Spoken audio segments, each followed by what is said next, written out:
Good afternoon. Hi there, everybody. The talk is about context is all you need. And it comes from the background of security operations, where every time you have an incident, you're kind of thinking, what is going on in that incident? Like, what is the business case? What is the business context? What are some other alerts or events that are also relevant there? So it's all about this idea of contextualization. A little bit about the agenda. I'm just going to go through, like, who am I, and then some challenges, and a little bit more challenges. And then we're going to go into a little bit of MITRE attack, and a little bit of what are we actually trying to automate when we say context? Like, what is the what is the who, what is the when? A little bit of a show of hands. Anybody that did security operations before? Security operations? All right, so we have a little bit too much of security operations in the room. That would make it a lot easier to go through MITRE attack and a lot of these ideas. If you're not familiar with these, I'm gonna kind of like fly you through. Feel free to kind of like go to the mic and throw some questions or just yell them out. I'm gonna repeat them anyways. All right, a little bit about who am I. I'm a cyber data scientist. So I started at like Scout, and then Huawei, and then Royal Bank of Canada, and then Orange Cyber Defense. And lately, I'm at Cypienta.com. It's like a company that makes clustering models and AI models for contextualization and correlation. But today, we're going to talk about a little thing that you can do on the internet called, like just building your own models with LLMs. And I know the talk before me was all about LLMs. So I'm going to tell you exactly what kind of techniques you can use to build models that are specialized. Because LLMs have their shortcomings. They cannot do all of the use cases, but they can help you build other models that can do a lot of use cases. All right, let's talk a little about cybersecurity. It seems like in cybersecurity, things keep on getting worse. So I remember a couple years back, people thought that, like Colonial Pipeline was the worst thing ever. And before that, they thought like Stuxnet was the worst thing ever. And only this summer we had CrowdStrike, and people were like, oh, this is really bad. It's very hard to top this one. But I'm pretty sure next year we're going to have something bigger, and it's going to be really, really bad. And people will be like, damn, like cybersecurity needs a lot of work. But why is it always getting worse somehow? Like, isn't that kind of weird? Like, we have better conferences, we have better folks. We still have worse security somehow. It seems like, according to Mandiant, that attacks are getting stealthier. And statistically, not only that, but attacks are getting better and bigger and a lot more. So people in security operations, do you ever have like an inbox 0 for your alerts? Do you ever finish all of the notable alerts, notable events, all of the incidents that you should look for? Never, right? Like, no one ever has an inbox 0 in cybersecurity. You might have an inbox 0 in your email, not in your cybersecurity alerts. And that's also because we have a lot more tools. So you go to any exhibition hall, there's like a shit ton of vendors. So what do you do with all of these vendors and all of their tools? You buy them, you put them in your thing, you get a lot more data, right? And it just keeps on going, right? So you have a lot more data that you're supposed to look through all of it and figure out what is going on. But with all of that, somehow we are still ineffective. We're so ineffective that our cybersecurity, statistically, is actually worse than how it was like 50 years ago. So if we think a little about why, 50 years ago, things were simpler. Today, things are super duper crazy. You've got like server racks at homes. My home, I have like 2 server racks. Like, my energy bill is crazy. Florida Power and Light takes a lot of money. But also on the Stuxnet example, to hack a critical infrastructure plant, you had to like drop a USB with the best 0 days ever and wait for like 3-4 years for that virus to spread around the entire planet until someone finally picks it up and plugs it into the critical system in the power plant. And then at some point, you're going to get your 0-day deployed. Today, you don't have to do any of that. Like, if they wanted to do Stuxnet all over again today, they would just use the smart grid. People right now have solar panels that are connected back to the solar grid, and they're actually like selling their energy, like their solar energy, back to the smart grid, where the grid is hyper-connected. So if you wanted to attack the exact same nuclear power plant, or if you wanted to essentially attack like an energy company, you don't really have to wait for like a kind of completely air-gapped system to gain access to your malware. You can just kind of like use any of these millions of devices and things that are connected, right? It's just the hyperconnectivity that we live in. And that's exactly why every person in security operations doesn't want to stay in security operations, right? They're like, if you have an AI that would replace me, take my money, I want to move anyways to do something else. I want to do like reverse engineering, I want to do threat hunting, I want to do leadership, whatever it is. Because it's essentially a job full of frustration, because you're constantly trying to correlate, and you know that we have a lack of correlation, and you can't really do much anyways about it, right? So what is this magical word, correlation? What is this correlation that we're supposed to do? It's an idea where we kind of look at the relationships that are hidden in between seemingly disparate like incidents, alerts, events, and logs, right? So anybody have seen an event or log or an alert before? All right, okay. A healthy majority. For those that didn't, it's essentially like every single thing that you do on your computer is going to make a trace. So if you like click on something, there's going to be a log that you clicked on something. On your phone, if you literally just like look at your phone a certain angle, it's generating logs that you tilted your phone, right? So they're like logs of everything and everything. And if you have security like products, they're going to generate alerts on almost everything as well. Like you sent an email, that's probably suspicious. You received a text, that's kind of suspicious.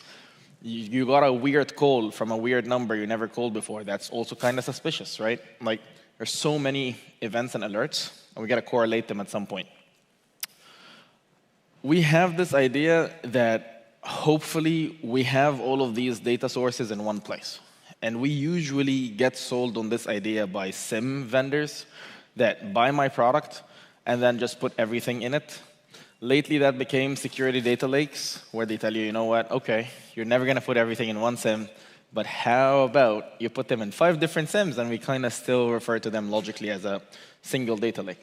But this idea, whatever engineering we do to achieve it, it's essentially critical. Why?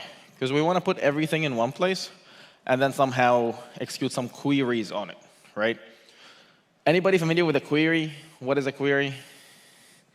A little. Okay, so a query usually looks something like this. So it's essentially like a search.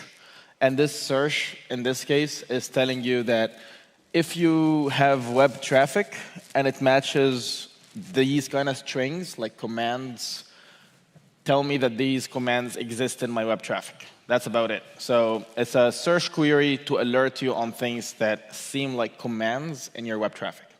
Fantastic. Is that the best that we can do today? So we are essentially collecting everything into one humongous product or one humongous indexing table, and we're searching for these kind of stuff? Yes, we can do a little better. We can have like playbooks on top of playbooks other than just like searches. We can have like layered searches or nested searches to kind of like say, you know, when you search for this and the result is something along these lines, take that and enrich it with another LLM or enrich it with another threat intelligence database or whatnot. So we can have like layered logic in terms of our searches and in terms of our enrichment. But at the end of the day, it seems like we usually refer to many of these with these MITRE attack techniques. Anybody familiar with MITRE attack? All right. For those that are not familiar, MITRE attack looks something like this. It's essentially like a bunch of Wikipedia entries of every single attack that we know of, and then we just put them in a very neat and nice way in a representation that goes from left to right, as essentially like left is like step 1. So this is like initial access. You get a phishing email. That's what you're going to see over there at the left. And then right, you're completely hacked. Your data is destroyed. Your website is down, your company is gone, right? So left to right, you're kind of like going through the amount of steps or kill chain, we like to call it, that take you through the technical goals of an attacker, right? And usually the beauty of this MITRE attack is once you know exactly what entry you're interested in, the entry is going to tell you a lot more about what's going on. So as a beginner, or maybe even as an intermediate analyst, if someone gives you a MITRE attack page or a MITRE attack technique, you're now able to actually take a look at the description. You're able to take a look at the detection advisories, mitigation advisories, but also you're able to take a look at threat intelligence and procedural examples, like who used this specific technique before. That is neat and everything, but remember the whole idea of correlation? Let's take a step back and go to correlation. How can I correlate based on MITRE attack? You can correlate based on MITRE attack based on the sequentiality and the causality in MITRE attack. So MITRE attack is all about left to right. You're kind of going through the technical goals. Let's correlate exactly that. Let's actually take a look at left to right. What am I seeing in my queue? So if my queue has 11,000 alerts, fantastic. Which of these 11,000 are lining up in a way that is causal and sequential to each other? So at what point in my 11,000 am I seeing a subset or a group that is kind of enabling each other to happen, right? And if we extrapolate this idea a little, there is a project in MITRE called Attack Flow. I don't know if we have much time to go through it, but essentially, if you Google MITRE Attack Flow, you'll be able to kind of like find these example flows. You'll be able to see like exactly how Equifax happened or exactly how CISA or the Iranian attack happened. You'll be able to kind of like see the strategic steps and sequences that they executed down to the technique. So it's kind of similar to like APT notes or whatnot in threat intel. But anyways, let's try to actually correlate data and find that specific thing. So our first step to find the MITRE attack flow in a way that is automated is first, let's make sure we know the MITRE attack technique for every single thing. Every single alert I get, I should get a MITRE attack technique. Any thoughts about that? You can think, you know what, dude, the example that you showed me already had a MITRE attack technique. Why is this even a step? Because the MITRE attack technique that you see there was written by the author of that rule. So someone literally just decided that this is the right technique for this rule. Is that consistent with other rules? Not really. Is that high quality? Not really. So we can technically find a way to consistently put techniques. And in this day and age, it wouldn't be too far from an LLM. So I can technically go at step one with an LLM. I can use a classification model if I don't want to use an LLM. But whatever it is, ideally, I get MITRE attack techniques for every single thing in my logging and my events and my alerts. So everything gets a MITRE attack technique. And then step two is a little bit more interesting, because step two is all about how do I find the events that are actually related to each other? How can I connect these dots and figure out what are coordinated attacks in this case? And if I'm connecting the dots, what can I connect the dots based on? So when I get an alert, what questions am I usually asking as a human to connect the dots? I might be asking, what are other things that happened within these 10 minutes for this exact machine that got affected? So let's say I have a machine that had a process injection yesterday at 5 p.m. I will look at everything that happened yesterday from 4:55 to 5:05 for this exact machine, right? But why not 15 minutes? So why not 20 minutes? Why not 30 minutes? Why is it 10 minutes? It's kind of like a gut feeling. And why did you only look at the machine? Why didn't you look at the user? Why didn't you look at the code signing authority of that software? You can ask a million different questions when you're hunting, and that's a discipline called threat hunting. Anybody familiar with hunting? Hello, okay, fantastic. So hunting is essentially that discipline where you kind of like go in and ask questions. If we wanted to figure out what are all the questions and ask all of them, that's essentially step two. So step two is figure out all of the questions in the entire planet that you can ask for every single one and list them all out and just consider all of them. So consider every single event attribute, such as the time of the event, the technique of the event data source. Is it all coming from the same exact let's say, EDR, or is it all related to the same vulnerability? Like sometimes the logs would have a vulnerability attribute, or a NIST attribute, or a kill chain attribute. I can look at all of the event attributes, but also I can look at all the node attributes. So the node is essentially the person, or the persona, or the entity, or the identity, and I can look at all of them. So I can look at that, instead of just that machine, who's the machine owner? And that machine owner, what's their business unit? Who do they report to? What was the last time they patched the system? And so on and so forth. And all of these, I can correlate with other incidents. So I can see that this machine belongs to someone in, I don't know, like business development. I can look at other stuff in business development instead of just look at this machine in 10 minutes. So anyways, let's take a look at these steps. So step one was fairly easy. Step one was all about, let's get relevant MITRE attack techniques for everything. Ideally, we make a nice and easy model for this. And the nice and easy model in 2024 is all about LLMs. If I don't have an LLM, people start throwing tomatoes at me. So I'm going to put an LLM for you. But I'm going to be a little bit more skeptical of how much the LLM can do without further training. And I'm going to take a look at how can I train it. So in LLM training or in AI training in general, you can think of it as two ways of training. One way is highly structured. We call that the small labeled corpus. And one way is not structured at all. And we call that the corpus, right? Just the unlabeled, humongous, ginormous corpus. And the unlabeled, humongous, ginormous corpus is essentially how you get to, let's say, an LLM and tell it, you know what, here's a couple links. Use these links in your search. Or here's a system prompt. You are the best cybersecurity analyst in the world. Good luck to you, right? Nothing structured. You're just kind of giving it an idea. What do you want? And you're like, good luck to you, right? While a small labeled corpus in this case would take a lot of work for you to take all of the entropy and chaos in today's data and structure it in a very nice format. It's kind of like making a course, right? Like you can think of it as the unlabeled corpus is kind of like just hiring someone and putting them in the job and being like, good luck to you. You kind of have the right experience. And a small labeled corpus is kind of like, once you get hired, the first 3 months, we're literally educating you on what you should do in this job, right? So that last part, the small labeled corpus, is what we call usually fine-tuning. People don't usually do that much, but when you want a consistent and something that you can tune and something that you can explain in your cybersecurity stack, you kind of want AI that has been fine-tuned on something that you can really control. Because we've had AI in cybersecurity for a while. I don't know how many people here use AI in cybersecurity every day.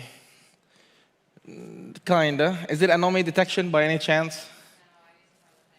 You use like just enrichment and reporting? Okay. But not for detection? Okay. So there's a reason not a lot of people use it for detection. It's because it's a little hard to explain and a little hard to tune. And people in cybersecurity hate that. Like if I cannot tune it, I'm not taking a bullet for it. I better be able to tune it before I use it. Otherwise, it's kind of like nice to kind of like tell my boss about it, but I'm not going to actually use it, right? So you really want to make sure that you're fine-tuning your AI, if it's LLMs or not. Anyways, so in this case, we give the LLM all of the links that I never, ever will go through. I just have bookmarked. So I have a lot of nice talks that I bookmarked. I have a lot of like nice books that I bookmarked. I'll never, ever read, believe me. So I take all of these, give them to the LLM, and I'm like, yo, LLM, now you understand everything about cyber that I should understand, but good luck to you. And then I work through the small labeled corpus and make essentially a table of here are some rules, and here are the right classifications. Like, this rule is phishing. This rule is process injection. This rule is account manipulation. This rule is valid accounts, and so on and so forth. And I'm actually giving it the right classifications. And I'm telling it, this is exactly how you do it. This is how to be consistent. Here is a regular expression to even help you with it. And you end up with something that looks like this. So once you have the LLM or the classification model or whatever, you kind of can give it any text, any human-generated text, and it would tell you the most relevant technique. Obviously, it gives you a humongous probability table, but I just kind of like put a threshold of like, I don't know, like 95 or whatever, and I only get a few classifications or techniques. Regardless, that's essentially the easy part. Let's talk about the interesting piece. So now that I have everything with techniques, I got it. Yeah, I need to enrich it with techniques, because techniques is the only structured causality we have in cybersecurity. Fantastic. Let me actually use that causality for my own benefit. Take me to the good stuff. So let's find events that are actually related to each other and form these attack flows automatically and ideally for free. How do I do that? So first, let's cluster events. So in machine learning, there is an idea of clustering.